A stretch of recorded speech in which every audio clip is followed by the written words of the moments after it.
Bismillahirrahmanirrahim. Assalamualaikum warahmatullahi wabarakatuh.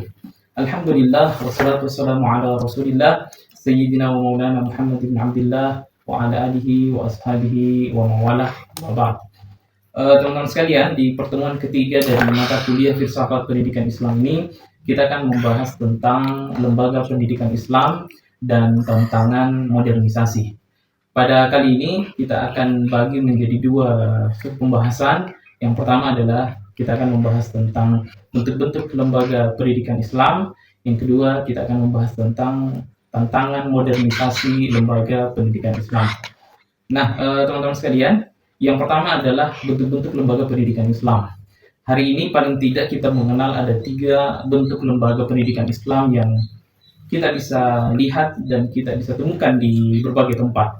Yang pertama tentunya adalah pondok pesantren. Jadi pondok pesantren ini adalah lembaga pendidikan Islam tertua di Indonesia.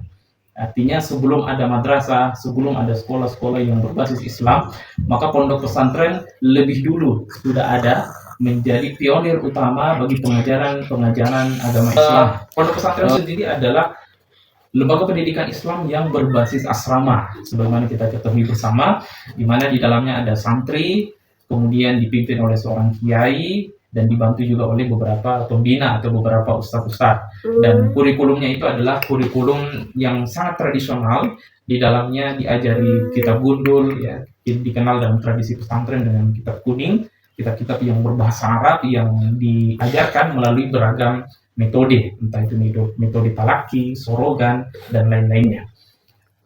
Kemudian yang kedua, kita juga mengenal yang namanya madrasah.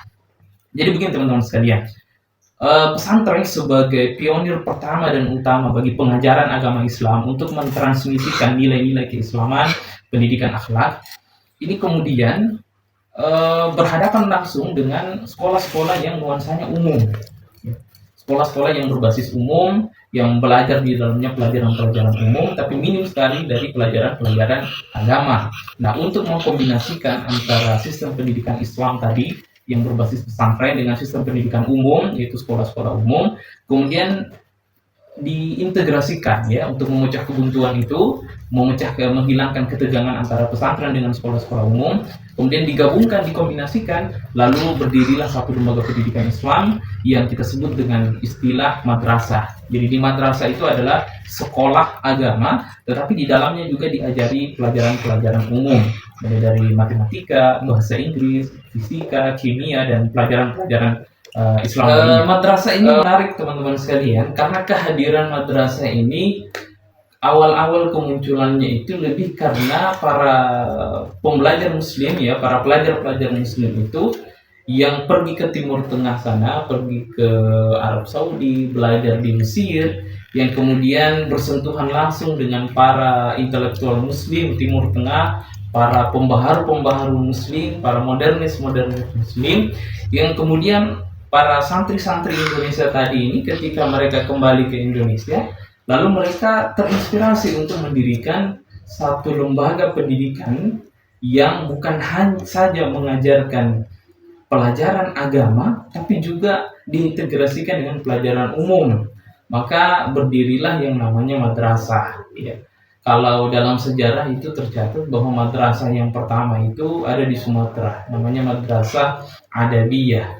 Jadi itu sumber inspirasinya, karena mereka bersentuh dengan para modernis, lalu melihat keadaan sistem pendidikan di Indonesia yang tentu untuk pendidikan Islam pada saat itu didominasi atau bahkan dipelopori satu-satunya oleh pondok pesantren yang notabene-nya itu pelajaran agama Islam yang tidak mengintegrasikan dengan pelajaran umum, lalu didirikanlah madrasah untuk mengintegrasikan dengan pelajaran-pelajaran umum tadi.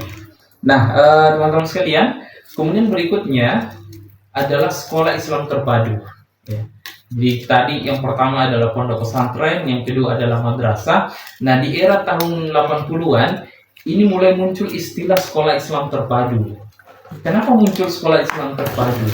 Ini adalah respon dari para aktivis dakwah muslim, terutama kalangan muslim modern perkotaan, yang kemudian mereka itu kecewa dengan sistem pendidikan nasional yang dianggap cenderung dikotomis dan kurang mengintegrasikan pelajaran-pelajaran umum tadi dengan pelajaran-pelajaran agama.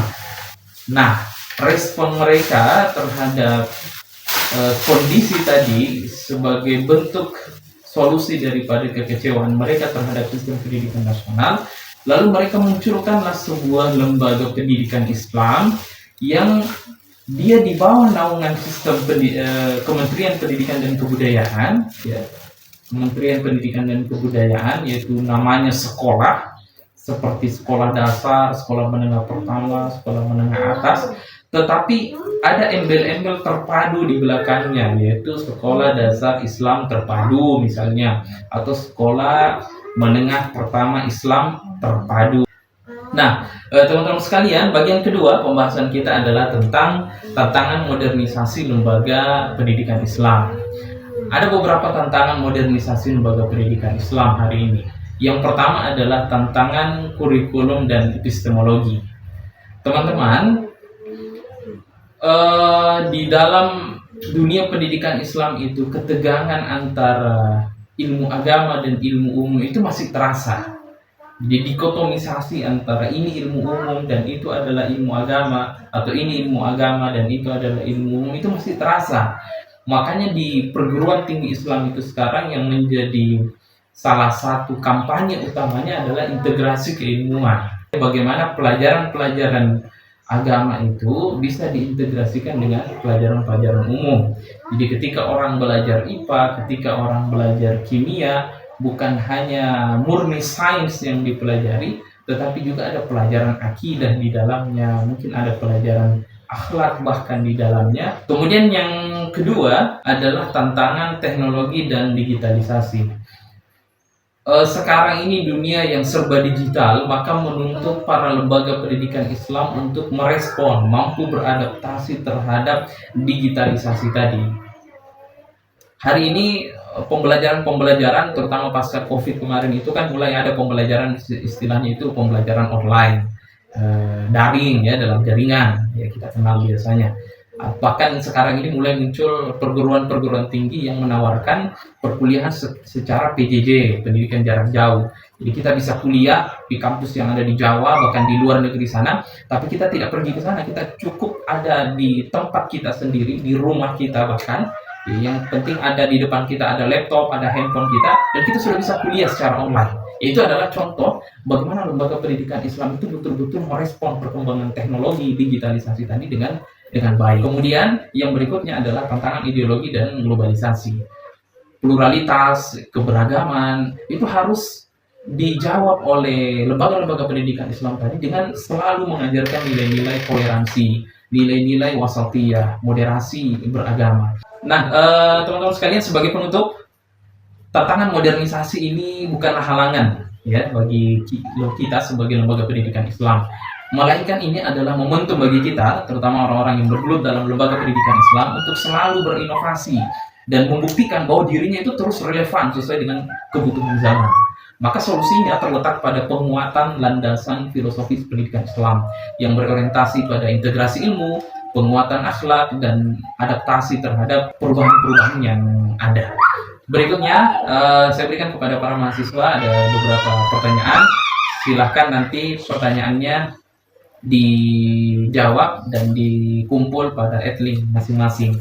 Pertanyaan yang pertama adalah, bagaimana filsafat pendidikan Islam dapat menjadi landasan untuk mengintegrasikan ilmu agama dan ilmu umum secara utuh di lembaga pendidikan Islam? Pertanyaan yang kedua, menurut Anda, model lembaga pendidikan Islam seperti apa yang paling relevan untuk menjawab tantangan modernisasi di Indonesia saat ini? Kemudian yang ketiga adalah bagaimana cara efektif bagi lembaga pendidikan Islam untuk membentengi peserta didiknya dari dampak negatif teknologi dan ideologi transnasional. Demikian dari saya. Untuk tugasnya paling lambat sebelum pertemuan pekan depan harus sudah terisi pada adlink masing-masing. Demikian, mari kita tutup dengan hamdalah, alhamdulillahirabbil alamin. Allahumma waffiq ila aqwamit thoriq. Assalamualaikum warahmatullahi wabarakatuh.